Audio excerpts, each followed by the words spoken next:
Shalom, bertemu lagi dalam renungan hari ini. Puji Tuhan, kita akan memuji-muji nama Tuhan ya. Kita akan merenungkan nama Tuhan Yesus. Kiranya hari ini kita semakin dikuatkan dalam nama Tuhan Yesus ya. Kita semakin berakar kuat dalam Tuhan Yesus. Kita bisa menjadi saluran berkat Tuhan Yesus. Dan kiranya apapun yang kita lakukan, kita tahu bahwa kita itu tujuan kita itu satu, ke surga, menuju Tuhan Yesus, tidak ada yang lain. Dan kiranya apapun yang kita lakukan itu dapat mendukung ya tujuan tersebut. Kita bisa meminta bantuan kepada Tuhan Yesus, kita berdoa, kita memuji-muji nama Tuhan agar hadirat Tuhan itu memenuhi hidup kita. Jadi apapun keputusan yang kita buat setiap harinya, itu benar-benar kita sadar sepenuhnya bahwa apapun yang kita lakukan itu dapat mendukung tujuan kita, yaitu apa? Ke surga satu-satunya. Dan selama di bumi, lakukan juga semua perintah Tuhan Yesus, yaitu apa? Pergunakan semua talenta kita. Kita pergunakan apapun yang Tuhan percayakan dalam hidup kita. Amin ya. Dan kiranya dengan kita melakukan renungan harian ini ya, kita memberikan waktu kita, sedikit waktu kita di hari ini untuk membaca dan merenungkan ayat-ayat firman Tuhan, kita semakin dikuatkan. Kita bisa saling mendukung, saling membantu, saling mensupport siapapun yang butuh untuk dikuatkan. Amin ya. Tuhan Yesus saja saat menyiarkan ini ya, firman Tuhan, Tuhan Yesus merekrut banyak orang. Amin ya. Bahkan saat naik ke surga, Tuhan Yesus menemui orang-orang sampai 500-an orang. Amin ya. Tapi Tuhan Yesus benar-benar memilih orang-orang yang benar-benar takut akan Tuhan. Sehingga saat Tuhan Yesus naik ke surga, mereka yang menyebarkan Injil itu ya, tidak sedikit yang dibunuh, disiksa. Bahkan Paulus dilempari batu sampai dikira mati, kemudian diseret keluar kota. Kemudian saat murid-murid lainnya mengelilingi Paulus kemudian bangun. Kita bayangkan apa yang dialami Paulus. Sampai Tuhan berkata, kuatkan hatimu. Kamu telah bersaksi di Yerusalem dan kamu akan bersaksi lagi di Roma. Tuhan sampai menguatkan Paulus karena Tuhan Yesus memerlukan kesaksian Paulus untuk menguatkan orang lain, agar orang lain itu tahu jalan ke surga itu satu-satunya melalui Tuhan Yesus. Dan kita itu perlu Roh Kudus. Roh Kudus itu kita bisa dapatkan dengan satu-satunya cara mengasihi Tuhan Yesus. Dan satu-satunya cara mengasihi Tuhan Yesus itu apa? Melakukan semua kehendak Tuhan Yesus. Amin ya. Percaya saja. Itu yang Tuhan katakan. Lakukan apa yang menjadi kehendak Tuhan. Amin ya. Kita selama di bumi memerlukan Roh Kudus agar apa? Agar tindakan dan keputusan kita itu sejalan dengan kehendak Tuhan. Sejalan dengan tujuan kita. Tujuan kita satu-satunya itu ke surga. Kalau sampai ada manusia yang ke neraka, itu karena tipu daya dari Lucifer. Amin ya. Banyak orang yang karena pergumulan hidup menjauh dari hadirat Tuhan. Karena apa? Tidak ada orang yang mendukung. Makanya Tuhan mencari murid-murid. Kemudian Petrus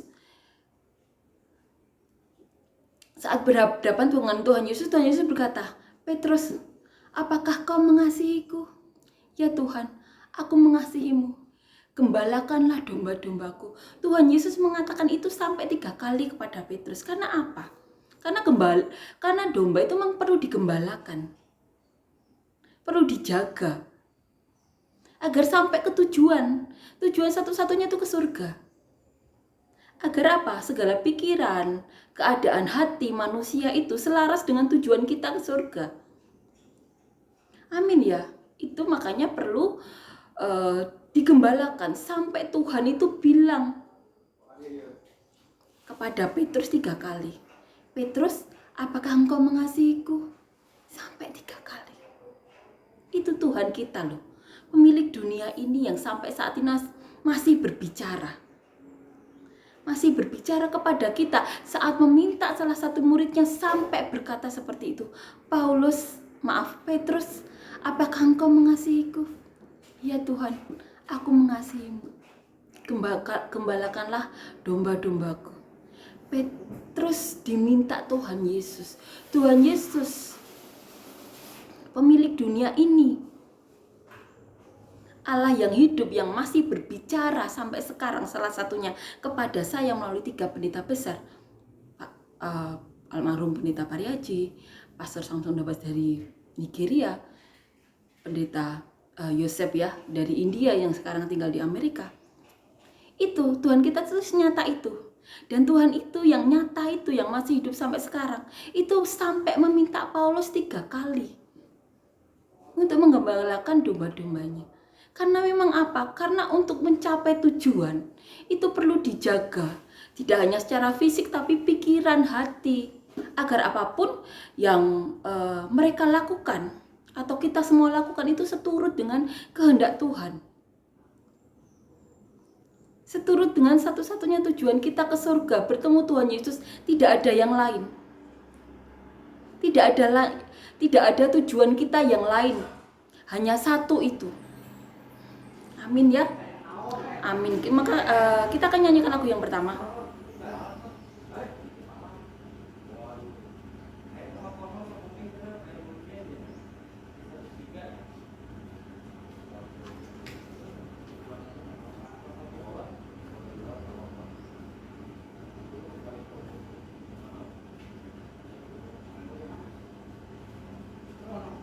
Satu hal yang ku rindukan, ya Tuhan, selalu berada di dekatmu dengan segenap hati, dengan segenap jiwa, ku menanti di hadiratmu.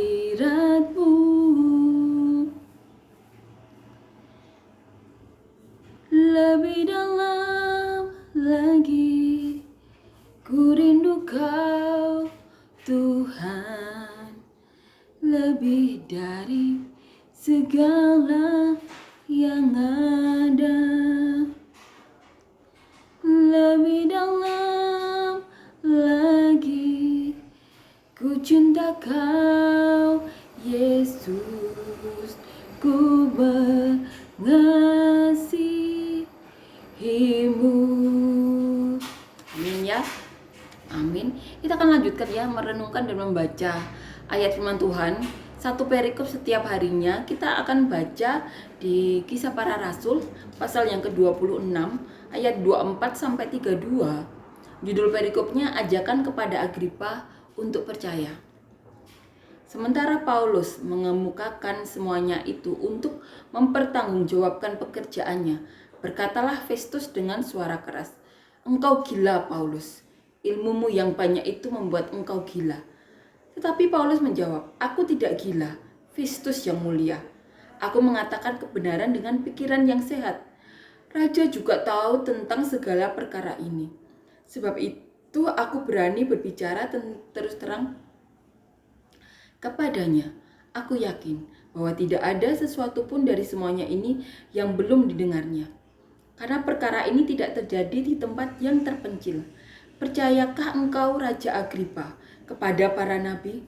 Aku tahu bahwa engkau percaya kepada mereka."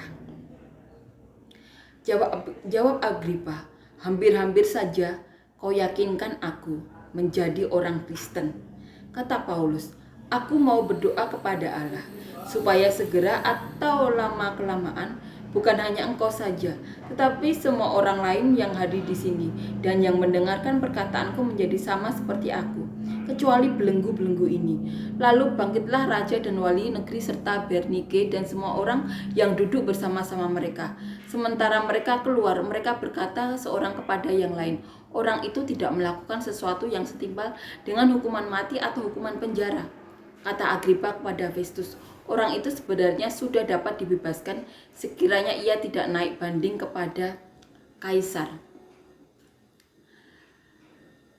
Ajakan kepada Agripa untuk percaya. Kita tahu kemarin kita membaca dan merenungkan bagaimana Paulus ini ya berada di Yerusalem. Walaupun saat itu Roh Kudus sudah mengatakan bahwa dari kota ke kota bahwa Paulus akan mendapatkan sengsara ya saat kembali ke Yerusalem. Bahkan ada seorang nabi yang bernama Agabus ya. Kita akan lihat ini. Bernama Agabus menemui Paulus ya saat itu, berkata bahwa Paulus itu akan ini ya, dengan contoh ya, bahwa ikat pinggangnya diambil, kemudian diikat kaki tangannya seperti itu. Paulus akan dibelenggu. Tapi Paulus sudah tahu itu sebelumnya. Saat ke kota demi kota, Roh Kudus sudah memberitahu Paulus ya, bahwa Paulus akan mengalami hal yang seperti itu.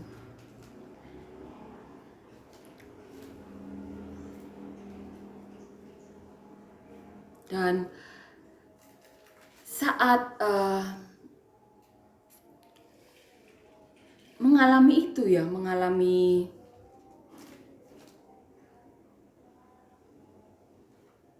ini ya, saat mengalami belenggu itu ya, saat itu sudah ada seorang nabi yang bernama Agabus datang dari Yudea, datang untuk memberitahu ya kepada Paulus apa yang dialami, tapi Paulus sudah mengetahuinya.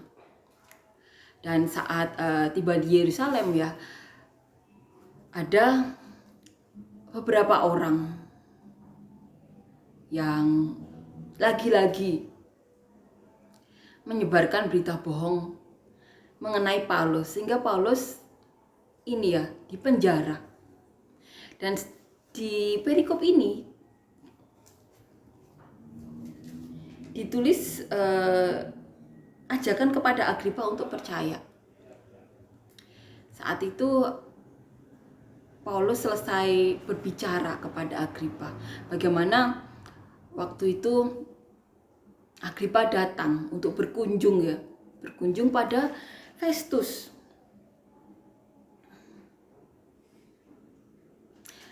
Karena Festus itu mendapatkan Paulus ya yang dipenjara itu peninggalan dari Felix. Saat itu Felix tidak segera melepaskan ya, dipenjara sampai 2 tahun. Paulus sering dipanggil Felix. Felix berharap mendapatkan uang dari Paulus. Padahal kita tahu Paulus itu mencari uang sendiri untuk memenuhi kebutuhan Paulus dan rekan-rekan atau teman-teman seperjalanan, dan untuk membantu orang-orang yang Paulus temui. Kita akan renungkannya dari ayat di awal ini, dikatakan di ayat 24. Sementara Paulus mengemukakan semuanya itu untuk mempertanggungjawabkan pekerjaannya, berkatalah Festus dengan suara keras. Ini perkataan Festus. Engkau gila, Paulus. Ilmumu yang banyak itu membuat engkau gila. Jadi saat Paulus ya menceritakan pembelaannya, menceritakan bagaimana permulaannya, siapa dia, bahwa Paulus juga bagian dari orang-orang Farisi. Paulus juga dulu yang bernama Saulus juga mengejar-kejar murid-murid Tuhan Yesus, memenjarakannya, menyiksa mereka untuk menyangkal iman mereka kepada Yesus orang Nazaret. Dan semuanya diceritakan di depan Agripa. Dan Agripa mengatakan, Paulus gila. Engkau gila, Paulus. Ilmumu yang banyak itu membuat engkau gila. Tapi ini jawaban Paulus. Aku tidak gila, Festus yang mulia. Aku mengatakan kebenaran dengan pikiran yang sehat. Raja juga tahu tentang segala perkara ini. Sebab itu aku berani berbicara terus terang kepadanya. Aku yakin bahwa tidak ada sesuatu pun dari semuanya ini yang belum didengarnya. Karena perkara ini tidak terjadi di tempat yang terpencil. Percayakah engkau, Raja Agripa, kepada para nabi? Paulus bertanya seperti itu ya kepada Raja Agripa. Aku tahu bahwa engkau percaya kepada mereka. Dan ini jawaban Agripa.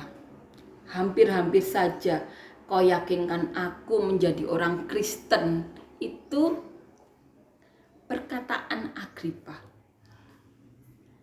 Dan ini perkataan Paulus. Aku mau berdoa kepada Allah supaya segera atau lama-kelamaan bukan hanya engkau saja, tetapi semua orang lain yang hadir di sini dan yang mendengarkan perkataanku menjadi sama seperti aku, kecuali belenggu-belenggu ini. Itu doa Paulus. Paulus berdoa ya, agar orang-orang yang saat itu di ruangan itu mendengarkan perkataan Paulus menjadi seperti Paulus. Karena apa? Paulus juga dulunya tidak percaya Tuhan Yesus. Tapi Paulus menjadi orang-orang yang benar-benar bahkan mempertaruhkan nyawanya untuk memberitakan Injil. Bagaimana Roh Kudus bekerja dalam diri Paulus.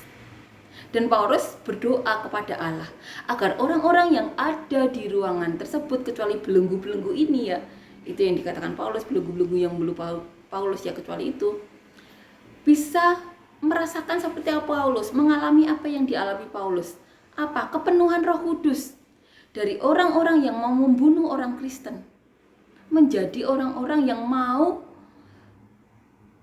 mempertaruhkan nyawanya untuk menyebarkan Injil. Itulah Paulus. Dan Paulus berdoa agar orang-orang yang di ruangan tersebut menjadi seperti Paulus. Amin. Dikatakan di ayat 30, lalu bangkitlah raja dan wali negeri serta Bernike dan semua orang yang duduk bersama-sama mereka. Orang-orang itu kemudian pergi ya, bangkit keluar ruangan. Dikatakan di ayat 31, sementara mereka keluar, mereka berkata seorang kepada yang lain, orang itu tidak melakukan sesuatu yang setimpal dengan hukuman mati atau hukuman penjara. Kata Agripa kepada Festus, orang itu sebenarnya sudah dapat dibebaskan sekiranya ia tidak naik banding kepada kaisar. Itu, hati mereka lunak. Walaupun saat itu mereka belum mengakui. Mereka keluar ruangan dengan Agripa mengatakan hal seperti itu. Seharusnya Paulus bisa dibebaskan apabila Paulus tidak mengajukan banding ke kaisar. Saat itu mereka tidak tahu kalau ke Yerusalem ada orang-orang yang bahkan berkata tidak akan makan atau minum sebelum bisa membunuh Saulus. Atau namanya saat itu Paulus ya, sudah berganti Paulus. Ada orang-orang yang berkata seperti itu. Tidak akan makan dan minum sebelum membunuh Paulus. Makanya saat itu Paulus mengajukan banding ke kaisar. Amin ya, kiranya apa yang kita renungkan hari ini benar-benar menguatkan kita. Paulus sampai berdoa kepada orang-orang yang saat itu mendakwa Paulus agar orang-orang tersebut bisa menjadi seperti Paulus ya. Orang-orang yang dulunya tidak mengenal Tuhan Yesus, bahkan membunuh murid-murid Tuhan Yesus, bisa berbalik dan bahkan mau menyerahkan nyawanya untuk memberitakan Injil. Kiranya kita semakin dikuatkan ya. Kiranya kita bisa semakin menguatkan orang lain juga. Kiranya kita bisa saling membantu, mendukung. Kita semakin disadarkan tujuan kita itu cuma satu, ke surga. Amin ya. Dan satu-satunya cara itu dengan melakukan kehendak Tuhan untuk mendapatkan Roh Kudus tersebut. Roh Kudus yang kita perlukan untuk dapat menjalani hari-hari sesuai dengan apa yang menjadi kehendak Tuhan. Amin ya, agar kita bisa menjadi berkat, agar kita bisa menjadi kepanjangan tangan Tuhan. Amin ya, kita akan nyanyikan lagu yang kedua.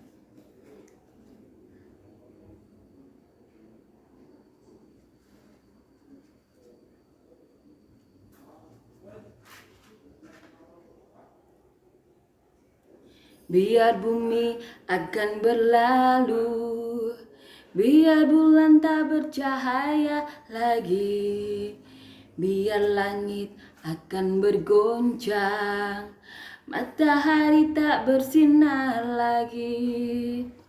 Tetapi Tuhan Yesusku tak pernah ingkar janji.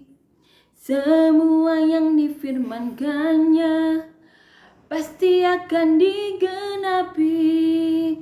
Terima kasih Yesus, terima kasih Tuhan untuk semua kebaikan-Mu, kasih sayang-Mu, penyertaan-Mu. Kiranya berkat-berkat-Mu melimpah dalam hidup kami.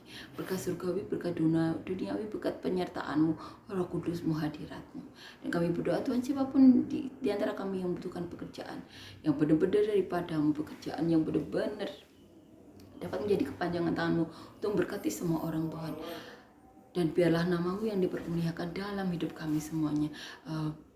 Dan siapapun yang saat ini memerlukan kesembuhan Tuhan, berikan mujizat-Mu, berikan kesembuhan yang daripada-Mu. Apapun yang ditanam di tubuh mereka yang bukan daripada-Mu, Kau angkat Tuhan.